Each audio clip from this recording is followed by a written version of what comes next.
daawadayaasha qiimaha iyo qaayaha lahow waa TV-ga Gele TV oo aad maalin kasta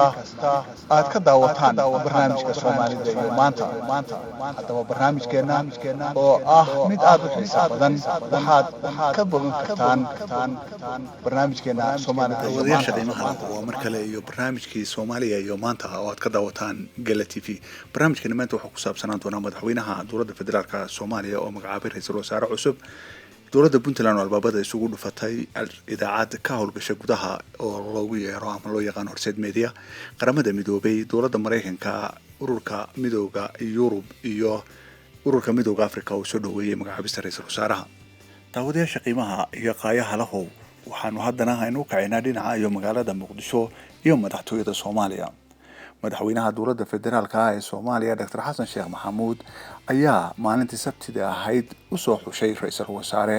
Cabdi Faarax Shirdoon oo loo yaqaan Saacid kaas oo isagana laga sugayo markuu helo aqlabiyadda baarlamaanka inuu soo dhiso xukuumad wax ka qabata baahiyaha ballaaran ee dalka ka jira haddaba xafladii lagu magacaabay ra'iisul wasaaraha oo ka dhacday madaxtooyada magaalada Muqdisho ayaa waxaa ka soo qayb galay gudoomiyaha baarlamaanka dowladda federaalka ee Soomaaliya Maxamed Cusmaan Jawaari ra'iisul wasaarihii hore ee dowladda ku meel gaarkeed Cabdiweli Maxamed Cali Gaas wasiiro ka tirsanaa xukuumaddiisa sidoo kale xafladaas waxaa ka soo qayb galay xubno ka tirsanaa mudanayaasha baarlamaanka Soomaaliya iyo marti sharaf kale madaxweyne Xasan Sheekh oo magacaabista kadib hadal kooban ka jeediyay ayaa ugu duceeyay ra'iisul wasaaraha inuu Ilaahay u fududeeyo hawshiisa sidoo kale waxaa isaguna halkaas ka hadlay ra'iisul wasaarihii hore ee dowladda ku meel gaarka ah ee Soomaaliya Cabdiweli Gaas oo sheegay inuu soo dhaweynayo magacaabista ra'iisul wasaaraha cusub uuna yahay nin ay saaxiib ahaayeen muddo dheer oo uu la shaqeyn doono ra'iisul wasaaraha cusub ee Soomaaliya mudane Cabdi Faarax Shirdoon oo goobtaas hadal kooban ka jeediyay ayaa ballan qaaday inuu soo dhisi doono xukuumad waxtar leh oo ka samata bixisa dalka dhibaatada uu ku jiro madaxweynaha ayaa muddo 25 cisho ay ku qaadatay soo xulista ra'iisul wasaaraha cusub oo ah nin dhaqaaliyahan ah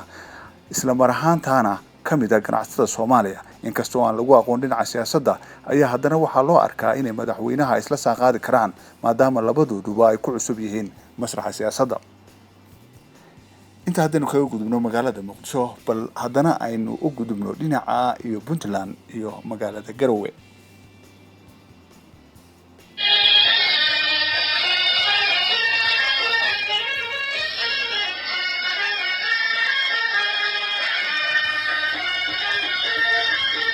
maamulka Puntland ayaa albaabada isugu dhiftay idaacad maxalli ahayd oo lagu magacaabo Horseed Media idaacadaas oo ahayd tan loogu dhageysiga badan yahay gudaha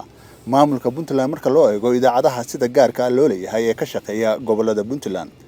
ilaa iyo hadda lama sheegin sababta rasmiga ah ee dowladdu u xidhay idaacadaas balse waxaa loo badinayaa inay ka caroodeen barnaamijyo iyo warar ku saabsan cabashada dadka reer Puntland oo muddo kororsiga xukuumadda madaxweyne Faroole ee muddooyinka dambe ay warbaahintu qaada dhigayeen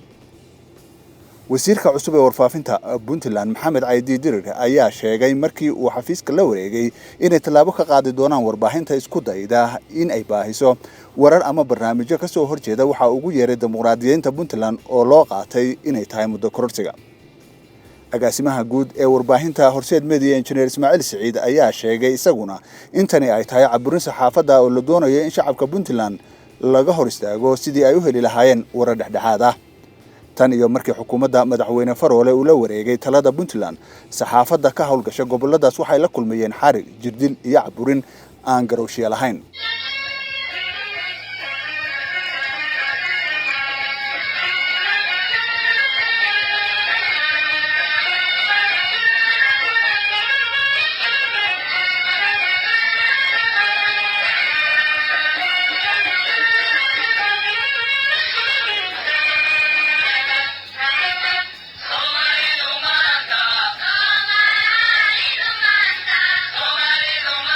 daawadayaasha qiimaha lahow waxaanu haddana dib ugu laaban doonaa magaalada Garowe ee caasimadda maamulka Puntland maamulka dowladda Puntland ayaa warbixin ay soo saareen waxa ay ku sheegeen inay soo dhaweynayaan lana shaqeyn doonaan ra'iisul wasaaraha cusub ee dowladda federaalka ee Soomaaliya Cabdi Faarax Shirdoon shir jaraa'id oo ku qabtay magaalada Garowe ee caasimadda Puntland wasiirka warfaafinta ee maamulkaas Maxamed Caydi Dirir ayaa arintaas sheegay wasiirku waxa uu sheegay inay haddana kula dhaqmi doonaan sida uu ra'iisul wasaaruhu u fuliyay shuruudaha iyo heshiisyadii la galay sidoo kale ra'iisul wasaaraha cusub ee Soomaaliya waxaa soo dhaweeyay wakiilada u qaabilsan Soomaaliya qaramada midoobay midowga Yurub midowga Afrika iyo waddanka Mareykanka oo dhamaantood ku tilmaamay tallaabo wanaagsan oo ay Soomaaliya hore u qaaday khiyaartana daawanaysa intaas waxaynu ku soo dhamaaday barnaamijkeennii Soomaaliya iyo maanta oo aad ka daawanayseen TV-ga Gale TV inta aynu dib u kulmi doono waa shaqaalaha iyo soo saarayaasha TV-ga oo idin leh saaxiibayaal isma dhaafno